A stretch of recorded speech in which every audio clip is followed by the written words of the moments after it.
disabilitas. Ya. Cacat, tuna tidak boleh dipakai lagi.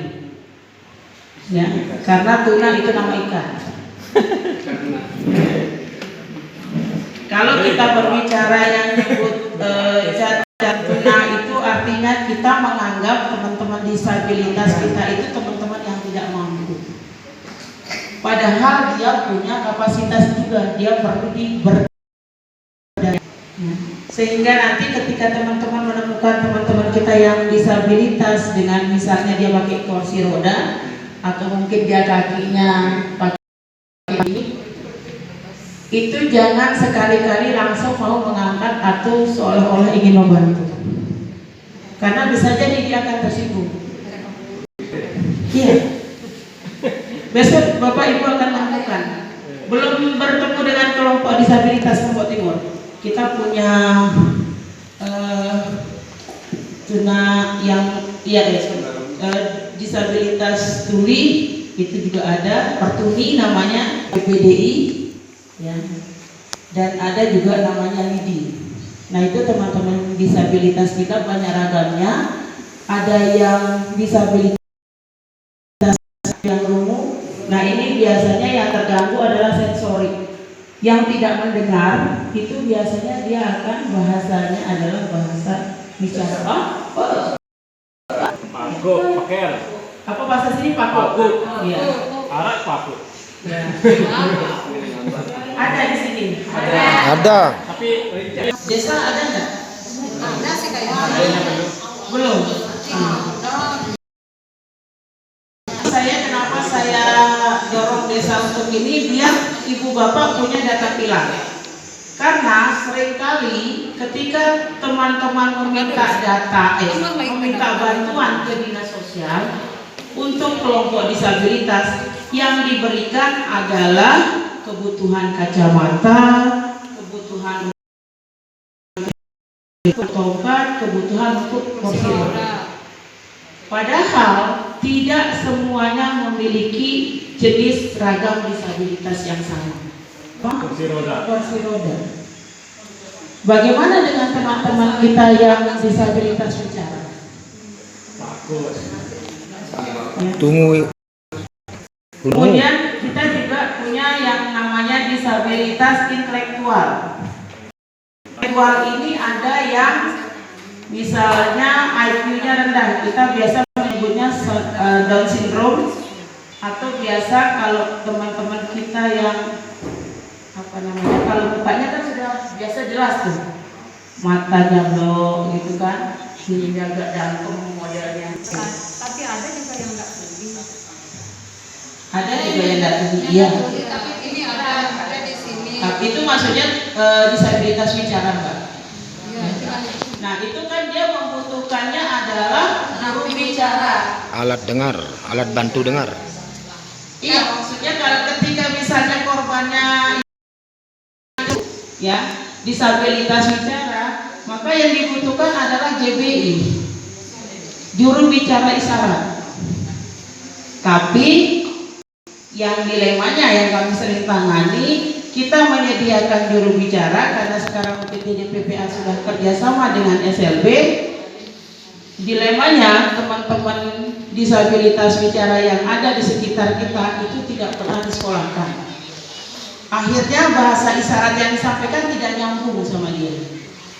Yang bisa adalah orang-orang yang terdekat biasanya. Ya.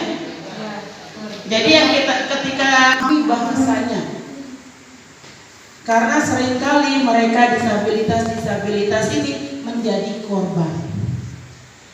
Dan jeleknya ketika itu dia menjadi korban perkosaan, kalimat yang muncul, wajar bukan dia belang mata gitu. Usia segitu pasti dia ngejar-ngejar cowok, bagaimana dia nggak diperkosa? Di RSJ itu kan ada terapinya. Ada terapinya, tapi tidak semuanya bisa diterapi, Mbak. Tidak semua bisa diterapi. Ya.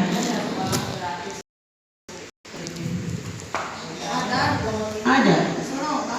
Ya. Ada, makanya sekarang disabilitas itu tidak harus sekolahnya di SLB. Karena keberagaman semua, tidak ada yang ditinggalkan. Kita dengan cara pandang lihat si gender inclusion. Ya. Nah, itu semua harus bisa diterima, termasuk kelompok disabilitas sudah bisa diterima di sekolah. Oleh karenanya apa yang dilakukan? Guru-guru di sekolah umum sudah mulai diajarkan dengan bahasa isyarat. Jadi teman-teman juga harus bisa memahami ini. Kalau misalnya seringkali ketika dia memiliki anak idiot, ya, dengan disabilitas intelektual atau mungkin anak autis itu adalah masuk juga disabilitas intelektual, ya. Biasanya matanya tidak tetap. Tidak normal maksudnya. Jadi dia itu kesana kemari, Pak. Kalau dia autis itu dia modelnya begini. Loncat sana, loncat sana. Jadi kan bisa diam. Autis. Ada nggak di sini? Nggak ada. Itu masuk disabilitas. Disabilitas intelektual. Ya. Jadi dia matanya itu nanti kesana kemari, dia tidak fokus. Ya.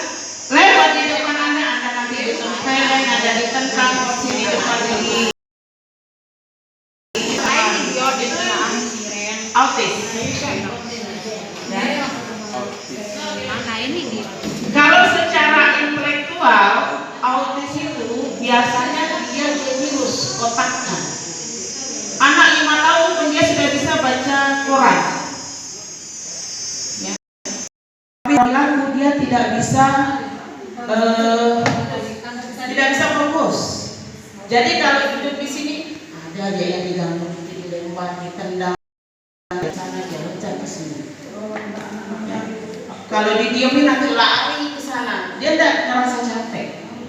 Biasanya autis ini. Ada. Tapi kalau di rumah biasanya ada. Cuman orangnya itu nggak ada jenius. Maksud saya dia tidak 100 jenius sih, tapi ada yang IQ-nya itu bisa jenius, ya, anak-anak autis ini. Karena memang hormonal di dalam tubuhnya itu cepat sekali. Jadi dia gerakan aliran darah ininya memacu, adrenalinnya itu cepat sekali. Jadi itu yang menyebabkan dia gerakannya cepat, ini matanya, tangannya semuanya. Dia nggak bisa diam dah. Jadi dia ininya main semua. Ya. Itu yang disabilitas intelektual. Ya. Kemudian kita juga punya disabilitas mental ini ada yang gangguan, bukan ODGJ yang nyebutnya, ya. Sekarang nyebutnya ODGP. ODGP orang dengan gangguan psikososial. Itu biasanya disebut bagi orang-orang yang notabene mengalami gangguan sekarang berhenti, besok kumat lagi. Ya. Itu ODGP namanya. Nah, ODGP ini biasanya yang sulit disembuhkan itu kalau misal ada keturunannya, ibu atau bapaknya punya genetik sama, itu agak susah. Tapi kalau misalnya ada stresor sedikit, misalnya karena dia stres di gangguan di lingkungan, itu biasanya kan untuk terapinya itu dia dicoba untuk dengan kondisi yang sama. Ya. Sekarang yang dialami anak-anak remaja di Lombok Timur dan di beberapa wilayah dia begini.